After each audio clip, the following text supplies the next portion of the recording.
بسم اللہ الرحمن الرحیم۔ السلام علیکم ورحمۃ اللہ وبرکاتہ۔ معزز سامعین، حافظ علی عباس آج کی ویڈیو کے ساتھ آپ کی خدمت میں حاضر ہے۔ آج کی ویڈیو کا جو عنوان ہے وہ بہت ہی اہمیت کا حامل ہے، اور ہر مسلمان کے لیے یہ ضروری ہے کہ وہ اس بات کو جانے کہ جو آج کا عنوان ہے وہ ہمارے لیے کیوں اہمیت کا حامل ہے۔ سب سے پہلے یہ جان لیجئے کہ فلسطین مسلمانوں کے لیے اس لیے اہمیت کا حامل ہے کیونکہ وہاں مسجد اقصیٰ ہے، تو مسجد اقصیٰ کی وجہ سے فلسطین مسلمانوں کے لیے اہمیت کا حامل ہے۔ دوسری بات، فلسطین میں ہمارے بھائی، ہماری بہنیں، ہماری مائیں مسلمان بستے ہیں، ان کی وجہ سے فلسطین ہمارے لیے زیادہ اہمیت کا حامل ہے۔ مالک نے قرآن مجید میں ارشاد فرمایا، سبحان الذی اسری بعبدہ لیلا من المسجد الحرام الی المسجد الاقصیٰ الذی بارکنا حولہ لنریہ من آیاتنا انہ هو السمیع البصیر، کہ پاک ہے وہ ذات جس نے اپنے بندہ خاص کو سیر کروائی مسجد حرام سے لے کے مسجد اقصیٰ تک۔ گویا کہ قرآن پاک میں بھی مسجد اقصیٰ کا ذکر آیا ہے۔ معزز سامعین کرام، مسجد اقصیٰ مسلمانوں کا قبلہ اول ہے اور مسجد حرام مسلمانوں کے لیے قبلہ ثانی ہے۔ مسجد اقصیٰ فلسطین کے شہر یروشلم کی سب سے بڑی مسجد ہے، اور اس کی وسعت کا اندازہ اس بات سے لگایا جا سکتا ہے کہ اس کے بیرونی صحن میں بھی بیک وقت ہزاروں فرزندان توحید نماز ادا کر سکتے ہیں۔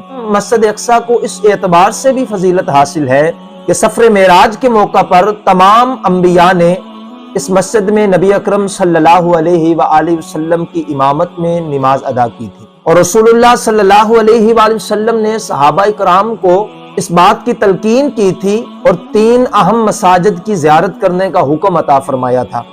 ان میں مکہ کی مسجد، مسجد الحرام، مدینہ کی مسجد، مسجد نبوی صلی اللہ علیہ وآلہ وسلم، اور تیسرے نمبر پہ مسجد اقصیٰ شامل ہے۔ یاد رہے کہ ان تینوں مساجد میں سے کسی ایک میں بھی نماز پڑھنے کا ثواب دیگر مساجد میں نماز ادا کرنے کے مقابلے میں 500 گنا زیادہ ہے۔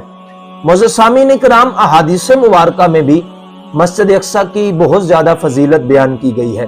بخاری شریف کی حدیث مبارکہ ہے، حضرت عبداللہ ابن عمر رضی اللہ تعالی عنہ سے روایت ہے، آپ فرماتے ہیں کہ ہم نے رسول اللہ صلی اللہ علیہ وآلہ وسلم کے ساتھ 16 سے 17 ماہ تک القدس کی طرف رخ کر کے نماز ادا کی۔ ایک اور حدیث مبارکہ سنیے، ام المؤمنین حضرت ام سلمہ رضی اللہ تعالی سے روایت ہے، انہوں نے رسول اللہ صلی اللہ علیہ وآلہ وسلم کو یہ فرماتے ہوئے سنا، جس نے حج یا عمرہ کی نیت سے مسجد اقصیٰ سے مسجد حرام تک احرام باندھا تو اس کے اگلے اور پچھلے گناہوں کو معاف کر دیا جائے گا۔ حضرت ابو ہریرہ رضی اللہ تعالی عنہ سے روایت ہے کہ رسول اللہ صلی اللہ علیہ وآلہ وسلم نے فرمایا کہ سفر کیا جائے 3 مساجد کی طرف، کعبہ کی مسجد، مسجد حرام، میری مسجد یعنی کہ مسجد نبوی صلی اللہ علیہ وآلہ وسلم، اور مسجد اقصیٰ تک۔ حضرت ابو ذر رضی اللہ تعالی عنہ سے روایت ہے، آپ فرماتے ہیں کہ میں نے عرض کیا، یا رسول اللہ، یا حبیب اللہ، دنیا میں سب سے پہلے کون سی مسجد تعمیر کی گئی؟ تو آپ صلی اللہ علیہ وآلہ وسلم نے فرمایا کہ سب سے پہلے مکہ کی مسجد، مسجد حرام کو تعمیر کیا گیا۔ آپ فرماتے ہیں میں نے دوسری مرتبہ عرض کیا، یا رسول اللہ، یا حبیب اللہ، اس کے بعد کون سی مسجد تعمیر کی گئی؟ تو آپ صلی اللہ علیہ وآلہ وسلم نے فرمایا کہ بیت القدس کی مسجد یعنی کہ مسجد اقصیٰ کو تعمیر کیا گیا۔ حضرت سیدنا عبداللہ ابن عمر رضی اللہ تعالی عنہ بیان کرتے ہیں کہ جب حضرت سلیمان بن داؤد نے بیت المقدس کی تعمیر کی اور اس سے فارغ ہوئے تو انہوں نے اللہ تعالیٰ سے 3 دعائیں فرمائیں۔ سب سے پہلے عرض کیا، یا اللہ، میرے فیصلے تیرے فیصلے کے مطابق درست ہوں۔ دوسری دعا فرمائی، یا اللہ، مجھے ایسی حکومت عطا فرما کہ میرے بعد کسی کو نہ ملے۔ اور تیسری دعا فرمائی اور عرض کیا، یا اللہ، جو آدمی اس مسجد اقصیٰ بیت المقدس میں صرف نماز پڑھنے کے ارادے سے آئے تو وہ گناہوں سے اس طرح پاک ہو جائے جیسے وہ اس دن گناہوں سے پاک تھا جب اس کی ماں نے اسے جنا تھا۔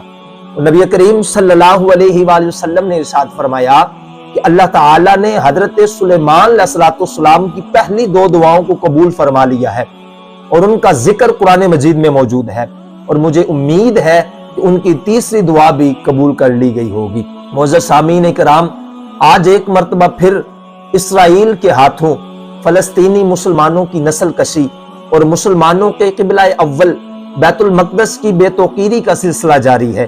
اس ضمن میں اسرائیل کو امریکہ کی حمایت کے ساتھ ساتھ امریکی دفاعی ساز و سامان اور افرادی قوت کی بھی مدد حاصل ہے، جبکہ اس کے برعکس پاکستان سمیت دیگر اسلامی ممالک کے حکمران صرف بیانات کی حد تک محدود ہیں۔